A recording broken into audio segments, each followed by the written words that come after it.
Hi, everybody. Hey, Bendy, Cambot, please just lower the screen. Sorry, sir. Hi, everybody.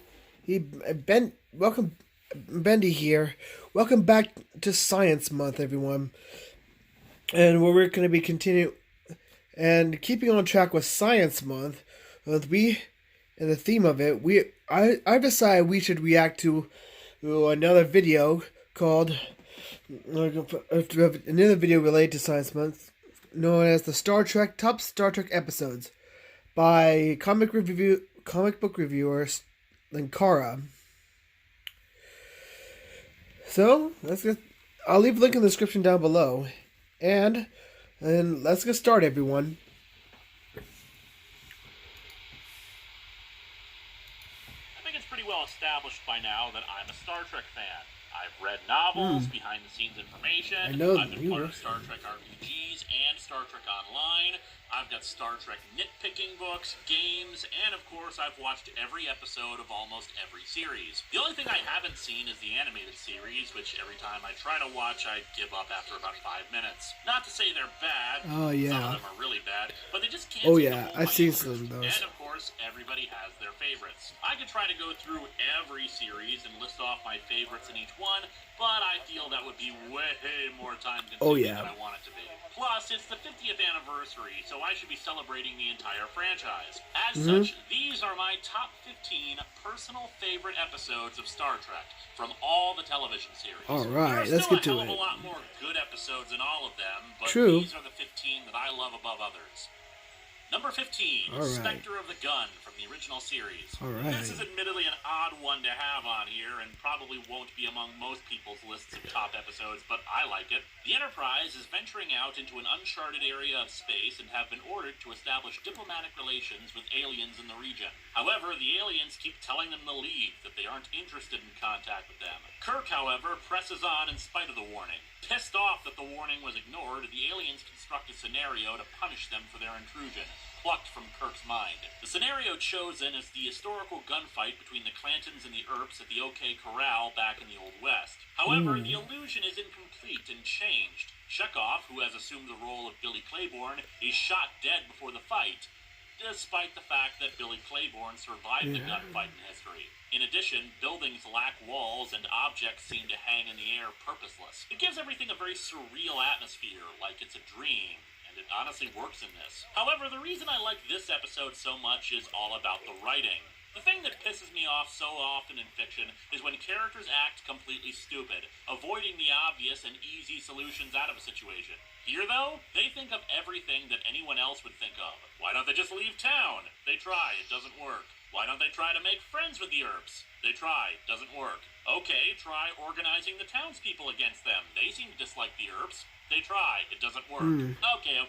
We're from the future. We've got scientific know-how and Starfleet training on our side. Let's create something that they never use in the time period. Like a gas grenade that can knock them all unconscious. They try. It doesn't work. Every normal solution that anyone else would think of is attempted and it's stopped. It seems like the only way out is the actual fight. Okay then, let's fight them. They're experts at gunfighting. We don't have a chance. I won't spoil how it ends for you, but it's great. Number 14, Where Silence Has Lease from The Next Generation. The first 2 seasons of The Next Generation are uneven at best. A lot of the stories are stupid, the acting ridiculous, and the writing just damn moronic. However, there are a few episodes from these early days that honestly are really good, and in my opinion, this is one of them. The Enterprise D encounters a strange void in space. It has an absence of matter, energy, or anything else they could possibly investigate. The anomaly envelops them, and they keep encountering oddities in their trapped state. It's almost like a horror movie. Nothing seems to make any sense, and the utter confusion of it is terrifying. What's going on? Ship has one bridge. One bridge! One riser, one bridge! What makes this one a favorite is the atmosphere. It's creepy and haunting, and the eventual explanation for it doesn't let up the tension for a second. It's great science fiction, and if you let yourself get lost in the mood, it's pretty decent horror, too.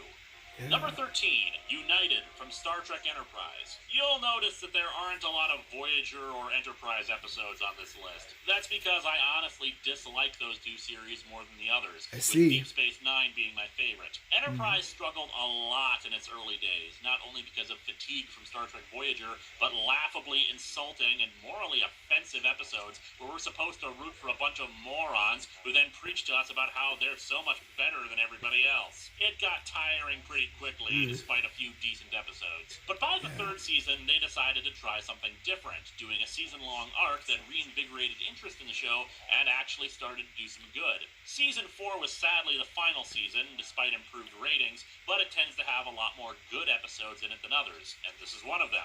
Many consider the episode Terra Prime to be the true finale of the series, mostly because the real final episode was a kick in the crotch, but personally, I say that honor should go to United. It's the second part of a trilogy of episodes, with the third part being pretty weak compared to the other two. A lot of different species are starting to get closer and closer to war as they keep claiming that their ships are under attack by the others. In reality, it's the Romulans, worried about the possibility of an alliance between these other races, using a special ship to attack all of them and make them go to war with each other. Enterprise is brought in to mediate the different conflicts, and when they realize what's going on, they put together a convoy of ships from the different races to try to fight off the Romulan vessel. At the end, a representative of the Andorians and one from the Tellarites shake hands, and a shot pulls back to reveal an armada of vessels, laying the groundwork for the United Federation of Planets. I love it. For one thing, this actually felt like a prequel to all the other series, with humans bringing together everyone in the spirit of peace and cooperation, while the early seasons were about humans dicking about in space, getting into fights,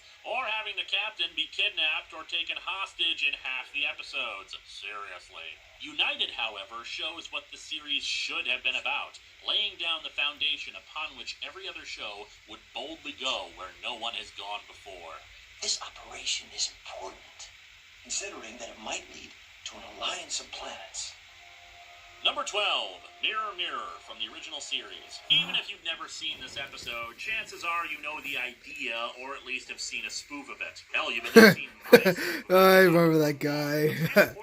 Mirror Kara. Scotty, McCoy, and Uhura to a parallel universe where good is evil and the Federation is instead an empire run on brutality and conquest. They have to race against time to get back to their own universe while also preventing the destruction of a race of innocent people. In the end, the Mirror Spock helps send them back, wanting to get back his own people. Kirk, however, has parting words for him, speaking of the inevitable collapse of their society. I submit to you that your empire is illogical because it cannot endure. I submit. You are illogical to be a willing partner. In every revolution, there's one man with a vision. It's a well-written, awesome speech, and one of the best moments of Star Trek, in my opinion. Admittedly, though, in Deep Space Nine, characters go back to the alternate universe and discover that Spock's reforms ended up dooming all of humanity because the Empire was left unprepared for an attack by another aggressive power, but hey, Kirk couldn't have seen that at the time. It's still an awesome episode, and things still end up working out for humanity. Nice. Number 11, In a Mirror Darkly from Star Trek Enterprise. Because the Mirror Universe first got visited in the original series, there's really no way to do a crossover with the Mirror Universe in a prequel series like Enterprise. So what did they do? They decided to set a two-parter in Season 4 within the Mirror Universe, as if you were watching the Mirror Universe version of Star Trek. It's a hell of a lot of fun, with the theme song changing to reflect war and conquest instead of exploration. The crew of the Enterprise acting like thugs and trying to backstab one another. The twists and turns are great. Now, what elevates this even more is that this is also a sequel to another original series episode called The Tholian Web. In that episode, a Starfleet vessel called the Defiant was being pulled into a rift in space and time. This episode offers an explanation of where it ended up. The mirror universe of the past. The Mirror crew take control of it, and in glorious high definition, we get to see a Constitution-class starship in action, with modern effects and the original series-style sets and sounds. It's just a lot of fun that pays tribute to the series in great fashion, like Season 4 of Enterprise at its best. What are you wearing? I found it in Captain's wardrobe. These people have some strange ideas about uniforms. Also, on a sillier note, Enterprise had this problem where, like the original series, it tried to focus on 3 characters while the rest of the main cast kind of got the shaft when it came to episodes about them. In a Mirror Darkly can kind of be seen as revenge of the other main characters. Number 10, the Doomsday Machine from the original series. Bones? You ever hear of the Doomsday Machine? It's a weapon built primarily as a bluff. It's never meant to be used.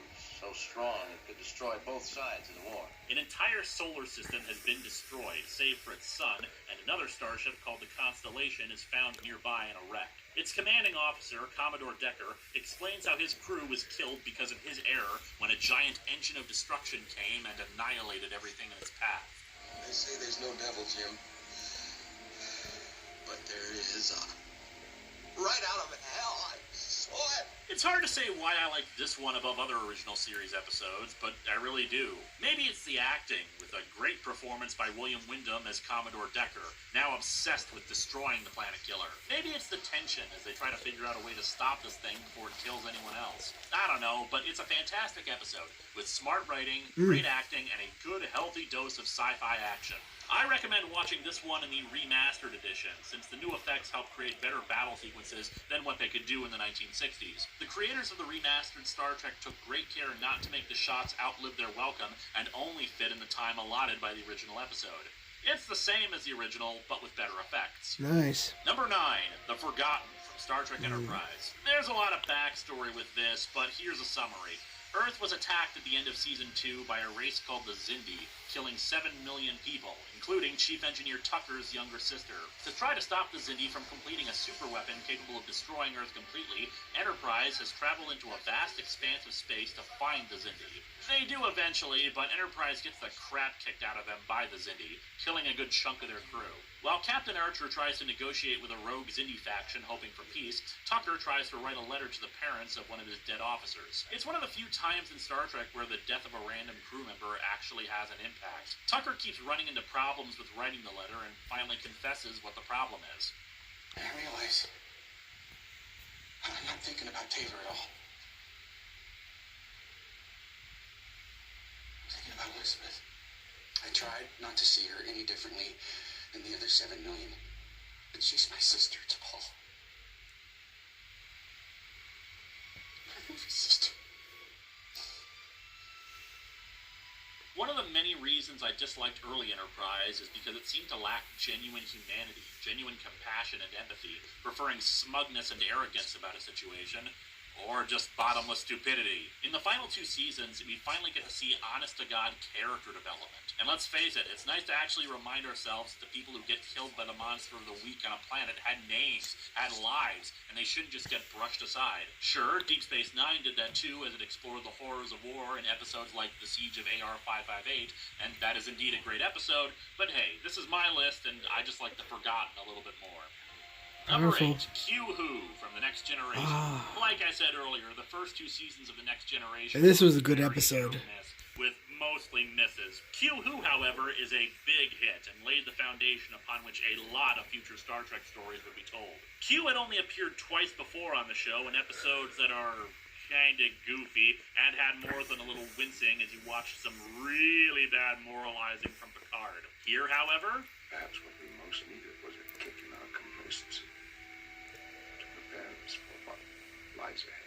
Q, having supposedly been banished from his people, arrives on the Enterprise wanting to join the crew. Picard considers it, but ultimately decides that Q isn't trustworthy and claims that they're ready for anything out there and they don't need his help. In response, Q transports the ship thousands of light years away to a previously unexplored sector of the galaxy where they encounter, for the first time, the Borg, a race of cybernetic beings dedicated to assimilating other technology and cultures into their own. Despite the best efforts of the ship, it's soon clear just how utterly screwed they are. You can't outrun them. You can't destroy them. If you damage them, the essence of what they are remains. They regenerate and keep coming. Eventually, you will weaken. Your reserves will be gone. They are relentless. This episode is really damn quotable, particularly full of great dialogue from John Delancey. This encounter with the Borg will set up the threat they pose for future Star Trek stories, and, in my opinion, the second best Star Trek film with First Contact. And above all else, Q explains why it's so important to persevere with space exploration despite the dangers of it. It's wonders, with treasures to satiate desires both subtle and gross. But it's not Number 7, Yesterday's Enterprise from The Next Generation. I read once that the writers of Star Trek The Next Generation were big fans of time travel stories that weren't really time travel stories, and this is a perfect example of it. The Enterprise runs across a strange anomaly that they can't easily define or measure. From the anomaly emerges a I remember ghost of the this ship's one. past, the Enterprise C, the previous ship to bear the name. However, when the ship emerges, the entire setting changes. The lighting is darker, the Starfleet officers are now more militaristic in their dialogue, and Worf has been replaced with the previously dead Tasha Yar. In this new reality, the Federation is in a losing war with the Klingons. It seems that the Enterprise C was supposed to be destroyed 20 years ago, defending a Klingon outpost from several Romulan ships. The exchange of fire caused the rift to open and sent the Enterprise C into the future. History never recorded their battle with the Romulans, nor the brave sacrifice of a Federation ship to defend the Klingons. The only one who realizes anything is wrong is Guinan, because her species always seemed to have some special abilities that were never elaborated on. Picard, trusting her judgment, must ask the crew of the Enterprise C to give up their lives and return to the battle with the Romulans, knowing they won't survive. This is truly one of the best episodes of the show, and in fact of Star Trek overall. Aside from giving Denise Crosby another chance at a better death for her character, the moral dilemma is genuine, and the plot itself the stuff of great science fiction. Let's make sure history never forgets. The name. Enterprise. Number 6, Nice. Duets from Deep Space Nine. The premise of Deep Space Nine is that a Federation commander is put in charge of a space station orbiting the planet Bajor. Bajor has petitioned for entrance into the Federation after they had just escaped 60 years of occupation by the Cardassians. They strip-mined the planet, enslaved the people, and were more than a little unpleasant about it. Basically, imagine the Holocaust, but going on for an entire generation and to the entire world. A Cardassian named Maritza arrives at the station, suffering from an illness that was only contracted because of a mining accident at what can best be thought of as a concentration camp. Yeah. Maritza claims to have only been a file clerk at the camp, but the Bajorans want him extradited, since anyone who was at the camp is considered a war criminal. However, is he truly an innocent? Or is he the guiltiest of all? Aside from just a fantastic performance and a collection of well-written scenes, Duet explores themes of regret, guilt, and hatred in various forms. Each new piece to the puzzle asks new questions, and the acting is superb, particularly from Maritza, played by Harris Yulin. Truly one of the greatest in the franchise. You have no idea what it's like to be a coward. See these hordes. They do nothing. But it says Daddy deserves to be dead.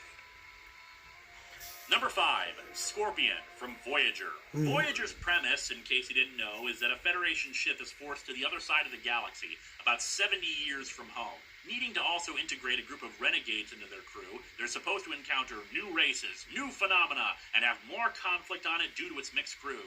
The actual result of the show was pretty bad. There was very little conflict between crew members, and when it did happen, it was often kind of stupid. The aliens they encountered would either be generic, terrible, or made less sense the more you learned about them. While Star Trek is often known for using science fiction to talk about issues and be cerebral about the possibilities of existence, Voyager was often preachy, uncaring, or just downright stupid about the issues, not helped by poorly written and inconsistent characterization. And now that I've bashed Voyager a whole lot, let's talk about one of their best damn episodes. As we've established on this list already, the Borg came from the other side of the galaxy. That was their home space, and it's vast as all hell. At the end of Season 3, we'd seen the Borg only in a few Next Generation episodes in the movie First Contact. But here, Voyager is alone and about to cross into Borg space, with no hope for help or going around it. Except, their first entry into Borg space finds a whole bunch of destroyed Borg ships, and a species more powerful and malevolent than the Borg. I feel malevolence, a cold hatred. The weak will perish. It's an invasion. They intend on destroying everything. With the threat of this new race before them, Voyager has no choice but to forge an alliance with the Borg. It's tense, it's dramatic, the conflict is believable, and hey, it actually has that conflict that the show was supposed to be about. Add in John Rhys Davies in a minor role as a hologram Leonardo da Vinci, and you've got one of the most exciting and entertaining rides on Voyager. Part 2 also introduced the character that would save Voyager and actually do some interesting things with the show again, but that's neither here nor there. On its own, Scorpion is probably the best episode of Voyager in my humble opinion. What if I made an appeal to the devil? Number 4, In the Pale Moonlight from Deep Space Nine. By Season 6 of DS9, the Federation was now in the midst of a brutal war with a power called the Dominion. Allied with the Klingons against the Dominion, the Federation is doing its best to fend them off, but they're losing.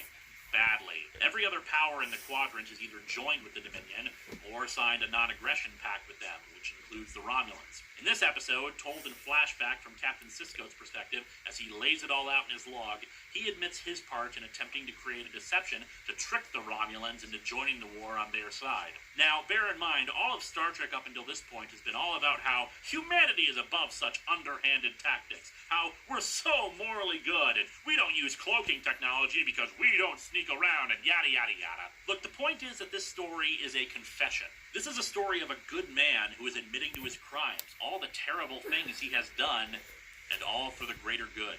People are dying out there every day. No, I had to keep my eye on the ball, winning the war, stopping the bloodshed. Those were the priorities. It's dramatic as all hell, and as I said, with all the talk in the past about the moral superiority of the Federation in Star Trek, this shows what happens when things are pushed to their limits, and the kinds of things you may have to do when your back's to the wall and it's the only way to save everyone. Garrick was right about one thing. A guilty conscience is a small price to pay for the safety of the Alpha Quadrant. Number 3, Waltz from Deep Space Nine. There is such a thing as truly evil. So, remember the occupation of Bajor that I mentioned earlier? Well, if the Cardassians were analogous to the Nazis, then meet the equivalent of Hitler. Gul Dukat. Dukat was one of the best villains ever developed for the show, and make no mistakes, he's a villain.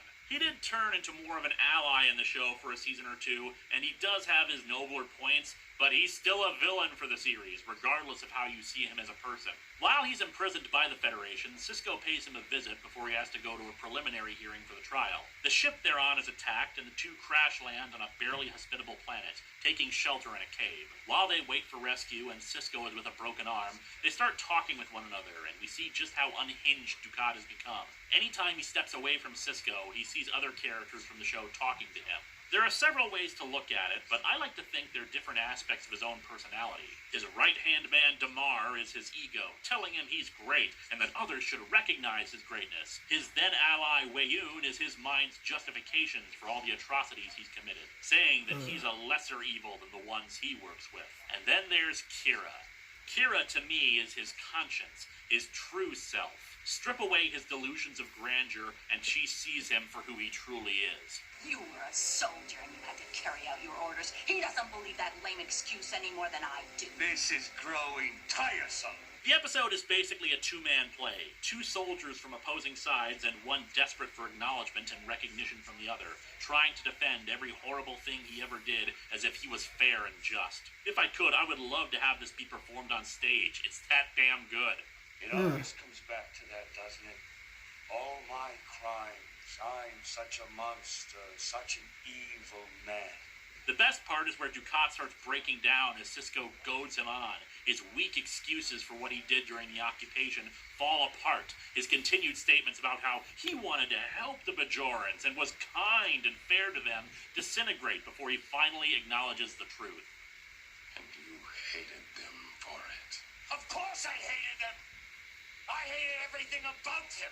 You should have killed them all. Yes. Yes. I should have killed them. And that is why you're not an evil man. Number 2, The Defector from The Next Generation. Continuing on our theme of war and the things people will do in relation to it, we have the Defector. A Romulan scout ship crosses the neutral zone, pursued by a warship and calling for help. The Enterprise rescues him, and he explains that the Romulans are arming for war, with a secret base and a plan to launch a massive assault on the Federation. His injuries are real, and the story is plausible enough, but there are holes in it. For example, the Romulan ship pursuing him seemed to slow down instead of overtaking him. He destroys his ship to prevent the Federation from accessing its secrets. He claims he's a low-ranking officer who just wants peace in his time, but the truth is soon revealed. He's actually an infamous Romulan admiral responsible for atrocities himself. However, he is genuine about stopping a war. His daughter was recently born, and he had a revelation about life, death, and what war would mean for his daughter and the environment it would create. After continual protests to the Romulan government over them seeming to be arming for war, he realized his only choice was to defect. She will grow up believing that her father is a traitor. But she will grow up. But are they actually arming for war?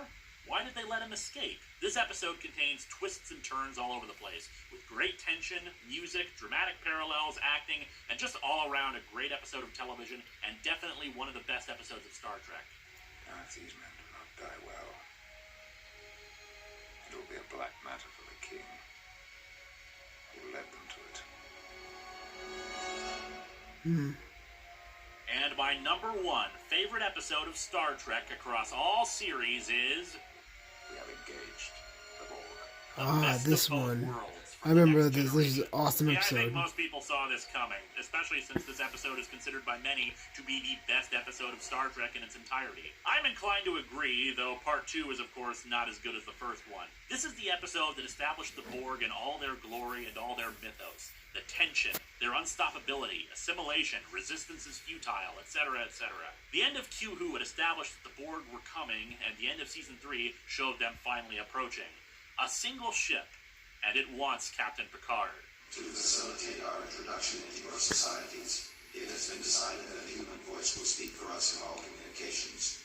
You have been chosen to be that voice. The Borg kidnap Picard, assimilate him, and use his knowledge of the Federation to sweep through space on their way to Earth. It's just as Q had said, you can't outrun them, you can't destroy them, they are relentless. Add on top of that a well-written story about Riker not knowing if he's ready to sit in the chair and be captain himself, and it's just awesome. Hell, in the real world it was uncertain if Patrick Stewart was going to be coming back as Picard, so you've got the stuff of fan speculation up the wazoo. For good and for ill, it started the trend of Star Trek for season-ending cliffhangers and the need for more creativity in defeating the villain other than shoot them a lot. The uncertainty, the acting, the music, the fights, just everything is perfect in this. I know I've said that a lot in this list, but then again, that's Star Trek in a nutshell. For all the bad things they've had in the entirety of its run on television, Star Trek stands the test of time as being great science fiction and just having great stories. Whether it's a prequel series that lays the foundations, a ship exploring the uncharted possibilities of existence, or an almost serialized drama about people living on the frontier, Star Trek will remain with us as we take our own step towards the future. Right. This is just another page of history, isn't it? Turn the page. All right.